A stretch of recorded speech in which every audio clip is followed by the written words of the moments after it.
ఎప్పటికప్పుడు తాజా వార్తలను అందిస్తున్న పీవీఆర్ టీవీ9 న్యూస్ కు స్వాగతం.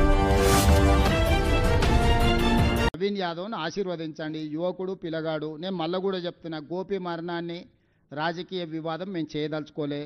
వాళ్ళ తల్లి, వాళ్ళ పిల్లలు, వాళ్ళు చేస్తున్న ఆరోపణలు, కేంద్ర మంత్రి బండి సంజయ్ గారు ఆరోపణలు చేస్తున్నారు కాబట్టి వాళ్ళు పోలీసు వాళ్ళకి లేఖ రాస్తే పోలీసు వాళ్ళు ఖచ్చితంగా విచారణ చేస్తారు. మరణం వెనకాల ఉన్నదేంది, వాళ్ళ సొంత తల్లి అంటున్నది. ముందే మరణించండి, కేటీఆర్ వచ్చే వరకు ప్రకటించకుండా దాచిపెట్టారు, మమ్మల్ని చూడనీయలేదని. ఇది నిజంగా తీవ్రమైన ఆరోపణ. ఏ తల్లి కూడా ఒక కొడుకు మరణాన్ని వేరే ప్రయోజనాల కోసం వేరే ఆలోచనలతో మాట్లాడుతుందని నేను నమ్మను. అమ్మ మీద ఉండే నమ్మకం నాకు ఏ అమ్మ మీదైనా. సొంత తల్లిని కన్న కొడుకు చావు బతుకుల మధ్యలో ఉంటే చూడకుండా ఆపినరు అని అంటే దీనికి కారణం ఎవరు? ఆయన ముందే చనిపోయిండని ఒక వాదన ఉంది. కేటీఆర్ వచ్చే వరకు అది ప్రకటించకుండా ఆపి కొన్ని ఏలిముద్రలు తీసుకున్నారు ఆయన అని ఇంకొక ఆరోపణ ఉంది. మిగతా వాళ్ళు అన్నారు ఈ ప్రభుత్వం పోయిన తర్వాత మాగంటి గోపి గారి కుటుంబం వ్యక్తుల మీద ఉన్న ఆస్తులు ఏంటివి, ఆ ఆస్తులు ఎవరికి బదిలీ అని కూడా విచారణ చేయాలని ఇంకా కొందరు అంటున్నారు.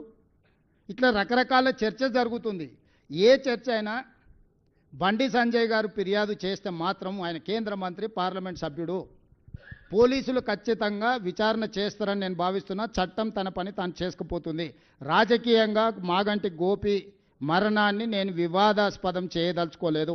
వాళ్ళ కుటుంబ సభ్యులు, పిల్లలు కావచ్చు, తల్లి కావచ్చు, వారు సతీమణి, మొదటి సతీమణి కావచ్చు, రెండో సతీమణి కావచ్చు, ఆ వివాదాలను నేను మాట్లాడదలుచుకోలేదు. అట్లాంటి విషయాలల్లో నేను విఘ్నత ప్రదర్శించదలుచుకున్న. నా వివాదంలోకి నన్ను లాగకండి. ధన్యవాదాలు.